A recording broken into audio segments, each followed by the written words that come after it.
everybody, it's Stuart here from Bits and Chips and welcome back to my journey into profitable poker. Today I'm going to be looking at player types.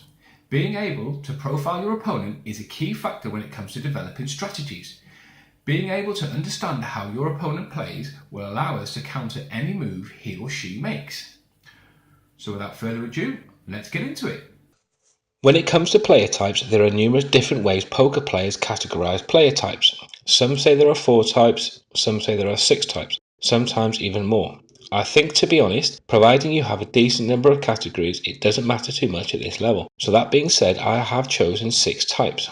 And as you can see, we have tight passive, tight aggressive, loose passive, loose aggressive, very tight aggressive and very loose aggressive, and we will look at each one in detail. Then we will look how to react to each type. Tight passive. A tight passive player tends to have stats that look like VPIP of 20 and PFR of 4. This type of player tends to call down pre-flop and fold if he doesn't make his hand. They will play so tight that when they do play, everyone else folds, so when they have a good hand they can't make any money. This type of player is sometimes labelled as a rock, and the general style of play can also be referred to as weak passive. They are easy to bluff and will frequently fold to scary board cards such as an ace. The really timid players can also be paralysed with fear and won't take shots. This is because they tend to play with fear of losing. Observant players who have identified a weak, predictable player will also be able to on the lookout for situations that can be exploited simply because the tight passive player folds too frequently to aggression. Tight aggressive. A tight aggressive player generally doesn't play too many pots. Their stats will look like VPIP of 19 and PFR of 16. They are selective and generally only play the best starting hand. Unlike tight passive players, a tight aggressive player will play their cards strongly. They are patient and will wait for the best opportunity to strike, but they are not afraid of betting. The best tight aggressive players are often labelled as sharks because a tight aggressive style is frequently effective, regardless of the game variation or betting structure. Most observant opponents will avoid clashing with tight aggressive players since they assume that they have the best hand and will fold under pressure. Loose passive. Loose passive players like to limp into lots of pots. Their stats will look something like VPIP of 40 and PFR of 12. They will call raises just to see the flop and will remain in the hand whenever they have hit any of it, however marginal. They seldom take chances or become aggressive in their plays, and they tend to be calling stations when they do. Their whole approach to playing poker is to watch and let others do the risking. Many beginners or even players who have played for a long time can fall into the trap of just calling, calling and calling. This is especially true to low buy-in games. They are very obvious to spot and are easy targets. Unlike the tight passive player, you're not going to be able to bluff them. You never want to bluff a calling station, but when you do pick up a hand that is fairly strong, you should bet for value and milk as much out of them as you possibly can. There are some players who can even be classified as a passive whale. The players will still have the same tendencies, but their stats will look something more like VPIP of 70 and PFR of 14. Loose aggressive. The loose aggressive player tends to raise or re-raise a wide variety of hands pre-flop and will often bet on most flops. Their stats will look something like VPIP of 36 and PFR of 24. They can be extremely difficult to read because they play such a wide range of hands. In No Limit Hold'em, there are some very skilled players who employ a loose aggressive style of play to great effect. They use their chips as weapons and are constantly applying pressure on their opponents. They will bluff a high percentage of the time and are hard to play against. Nit. A nit is a very tight player.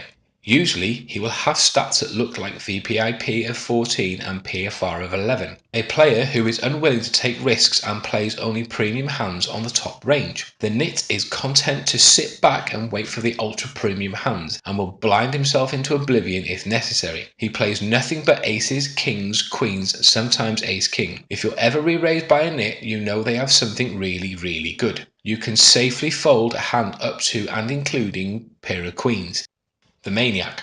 At the top end of the loose aggressive player type is the Maniac. Their stats will look something like VPIP of 85 and PFR of 68. The true maniac will raise and re-raise repeatedly regardless of strength of their hand. They probably play upwards of 90% of hands and are extremely aggressive on all streets. It is difficult to pinpoint any kind of motive for a true maniac because their actions appear almost random. Most often they are just gamblers who want to get all their money in and then hope they win, with little regard for how strong their hand actually is. They are not really playing poker, but more of a lottery. Be patient with these types of players and just wait for the premium hands. Now that we know how certain players play, we can begin to create a strategy to counter their actions. So let's take a look at some possible actions that we can take to defend ourselves. So again, here's the overview of all the player types that we've covered, and we'll be going over one each in turn. Type passive. Against a type passive player, we should play a wide but strong range in position. This type of player will limp a lot in early positions. When this happens, we should isolate rage against them. Isolation raises will be covered in another video, just like every single action that we can take. Post flop, we should value bet as we expect to get called a high percentage of the time due to their passive nature. If they show signs of aggression, we should fold if we think we have second or third best hand. Like all players, we should pay attention to what they are playing at showdown with and create a range for them. Chances are they won't do the same in return at these low stakes. Tight aggressive. If we have these players at our table, try to avoid getting into pots with them, as their ranges will be very strong. If we do play against them, play a very tight range. Also, we can play a few bluff, speculative hands as well, due to them folding 80 to 85% of the time. But if you are called and you miss the flop, play a check fold strategy. Make your bluff raises higher than normal and play in position to make their decisions tough. C-bet for value out of position and both value bluff when in position. Be wary of aggression. Loose passive. Against loose passive players, we should play ranges that dominate theirs. Isolate them when they limp into pots, or if they raise in early position, 3-bet with a wider range than normal. Use good starting hands that flop well and get value with hands such as top pair. Build pots early and get out of the way of aggression. If they're still calling by the river, reassess your hand value. Loose aggressive. Against a loose aggressive player, play a strong and dominating range for value and mainly in position. Be willing to bluff in position and when the board is right and if you have a good stack. Be willing to overcharge him for his draws when you have top pair or better. Chase only the strongest draws against his flop aggression. Call down with 2 pair and be willing to get all in with trips or better. Nit. Against a nit, you need to be careful. If you make a raise and they 3-bet back, do not assume that they are bluffing. Unless you have a very strong hand such as aces, kings or ace-king, then fold. On the other hand, as they are folding 80 to 90% of the time and they're in the blind, we should think of stealing a high percentage of the time. Maniac. Playing against a maniac, position is key against this player type. Tighten your range up and play tight, strong starting hands that hit the flop hard. If they are in early position and raise, if you have a strong hand such as a high pair or ace-10 suited plus, then re-raise to isolate them. This type of player will bluff a lot, so if you have a strong hand, let them. If you do get into a hand and you're out of position, tighten up your range and check down for pot control. This type of player will raise most streets. If you have a strong hand such as 2 pair, trips or better, re-raise. Chances are they will call. So that's a good overview of the player types that we'll be encountering at lower stakes, but these players can also be met at higher stakes than what I will be playing at. So with this information, I can now begin to develop strategies that will help me exploit their tendencies and leaks. So thanks for watching this video, and I'll hope you join me on the next one. And as always, if you want to find me, you can always catch me on Twitter or Facebook, or you can just comment on the video below.